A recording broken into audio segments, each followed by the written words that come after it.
Au nom du Père et du Fils et du Saint-Esprit. Amen. Mon Seigneur et mon Dieu, je crois fermement que tu es ici, que tu me vois, que tu m'entends.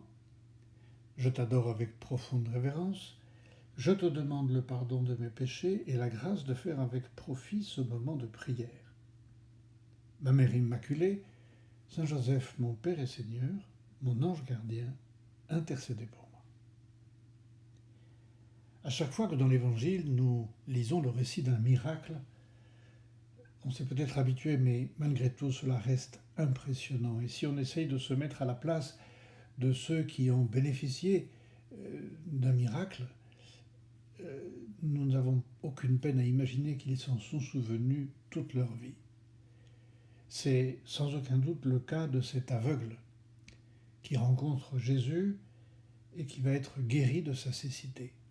Comment ne pas imaginer que jusqu'à la fin de ses jours, le jour et l'heure de sa rencontre avec Jésus est resté gravé dans sa mémoire et qu'il a pu rendre grâce à Dieu tout le reste de sa vie de ce qu'il voyait, de la beauté de ce qu'il voyait.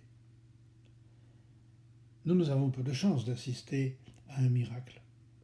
Et pourtant, si vous avez vu peut-être un reportage, il y en a eu, même j'en ai vu 2 ou 3, sur un genre de miracle de la technique,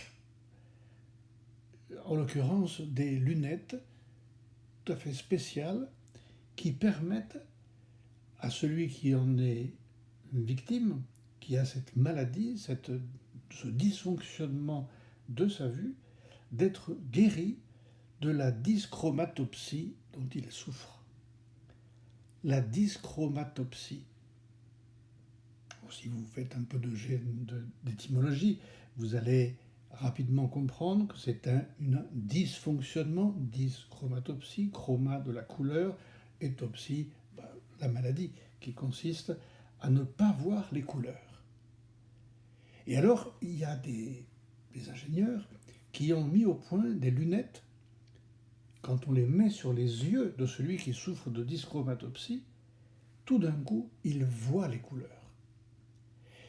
Et voir ces petits reportages de quelqu'un qui ne les voit pas et que l'on fait entrer dans une pièce très colorée avec beaucoup de choses de toutes les couleurs différentes, et on lui met ses lunettes, il les voit, il voit les couleurs. Et là, c'est très émouvant parce qu'ils se mettent à pleurer, tellement c'est beau. Ils découvrent la beauté de la création, la beauté des couleurs, et ils avaient appris à nommer peut-être le jaune, le vert, parce que, ils voyaient plus ou moins quelque chose. Mais là, ils découvrent toutes les nuances de jaune, de vert, de bleu, de rouge, que sais-je. L'émotion est énorme. Alors vous allez me dire, oui, d'abord, très bien, mais quel rapport avec nous ? Eh bien, écoutez, je me demande si nous ne sommes pas, nous aussi, atteints de dyschromatopsie. Parce que nous avons souvent une fâcheuse tendance, par exemple, à voir le verre à moitié vide, au lieu de voir le verre à moitié plein. Alors on dit, voilà, ce sont les optimistes et les pessimistes. On peut peut-être soigner cette dyschromatopsie-là. Nous avons assez facilement tendance à voir au premier coup d'œil, ou presque, les défauts des autres. Et nous pourrions nous dire, comment se fait-il que je ne vois pas au premier coup d'œil les qualités des autres ? Serions-nous, là aussi, atteints de dyschromatopsie ? Nous avons, de la même manière, une fâcheuse tendance à qualifier nos défauts en disant « Non, c'est pas un défaut, c'est que je suis comme ça. Dans ma famille, on a toujours été comme ça. Déjà, mon grand-père, ma grand-mère étaient comme ça. Alors que voulez-vous ? Voilà, je n'y suis pour rien. » Voilà une autre manière d'être atteint de dyschromatopsie. Alors qu'il suffirait tout simplement de dire « oui, j'ai ce défaut.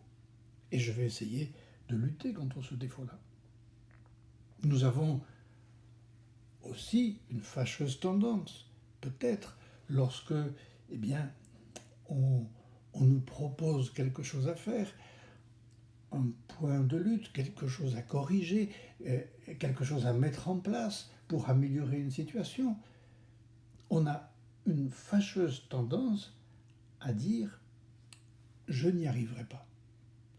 Est-ce que ce ne serait pas, cela aussi, de la dyschromatopsie? Comment ça, tu n'y arriveras pas? Ce que nous devons dire, c'est « Seigneur, je vais avoir du mal, mais avec ton aide, Seigneur, je vais y arriver. Est-ce que tu peux m'aider ?» Alors vous voyez, il y a, et je suis sûr que vous vous reconnaissez. Et pourquoi vous vous reconnaissez? Et moi aussi, je me reconnais. Nous sommes concernés. Nous sommes. Je n'ai pas trouvé l'adjectif pour qualifier celui qui est atteint de dyschromatopsie. Si c'est un dyschromatopse, je ne sais pas. En tout cas, oui Seigneur, je suis atteint de dyschromatopsie. Voilà un mot que probablement vous ne connaissiez pas, comme je ne le connaissais pas non plus. J'avais eu l'occasion de voir en quoi cela consistait, mais je ne savais pas exactement le qualifier. Et alors, Seigneur, peut-être que ça vaut la peine que je fasse un léger examen de conscience pour me demander pourquoi est-ce qu'il y a comme cela dans ma vie des choses, des situations que je n'arrive pas à bien gérer.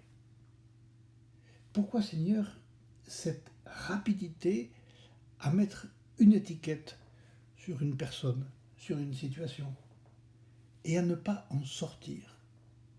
Nous aimons beaucoup ça. Je ne sais pas si c'est franco-français, mais nous aimons beaucoup mettre des étiquettes. Peut-être c'est une conséquence du péché originel.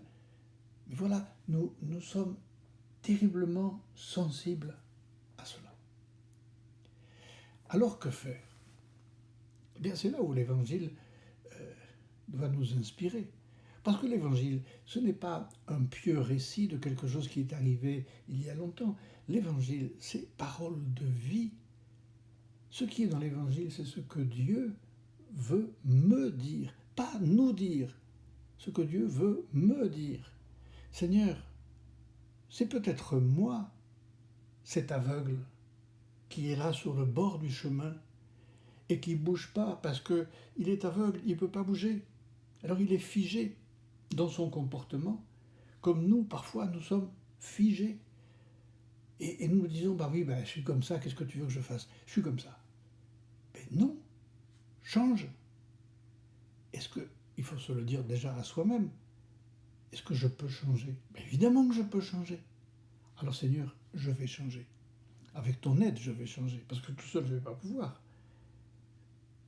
Comme cet aveugle, nous sommes là, au bord du chemin, et nous entendons Jésus qui passe dans notre prière, Jésus qui passe dans une lecture que nous faisons, Jésus qui passe à travers une personne que nous admirons, dont nous admirons le comportement. Et alors il faut se mettre à crier, comme cet aveugle, « Seigneur, que je retrouve la vue, soigne-moi, élimine, Seigneur, s'il te plaît, ma dyschromatopsie. » Et peut-être que comme l'aveugle de l'Évangile, nous allons devoir le dire souvent au Seigneur.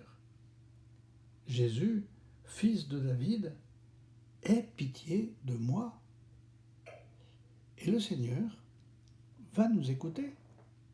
Si nous sommes sincères dans notre prière, il ne s'agit pas de demander ça pour que ce soit pour plus agréable. Non, Seigneur, je me rends compte que ma dyschromatopsie abîme ma vue, abîme ma manière de faire, abîme ma manière d'être. Et si nous crions vers le Seigneur nous dira, comme à cet aveugle, « Que veux-tu que je fasse pour toi ?» Et nous pourrons lui répondre, « Seigneur, que je retrouve la vue. Fais-moi voir, Seigneur, les vraies couleurs. Fais-moi voir, Seigneur, la merveille de ta création. Fais-moi découvrir, Seigneur, chez mes frères, chez mes sœurs. Fais-moi découvrir des âmes qui sont appelées au ciel, comme moi, des âmes que je dois aider à aller sur le chemin du ciel. Seigneur, fais-moi découvrir la beauté de la vie intérieure. et la beauté de l'aide que je peux apporter aux autres. Sainte Marie, aide-moi à mieux voir. Aide-moi, guéris-moi aussi, toi aussi. Guéris-moi de cette dyschromatopsie qui m'affecte. Je te remercie, mon Dieu, des bonnes résolutions, des actes d'amour et des inspirations que tu m'as communiquées dans cette méditation. Je te demande de m'aider à les mettre en pratique. Ma Mère Immaculée, Saint Joseph, mon Père et Seigneur, mon ange gardien, intercédez pour moi.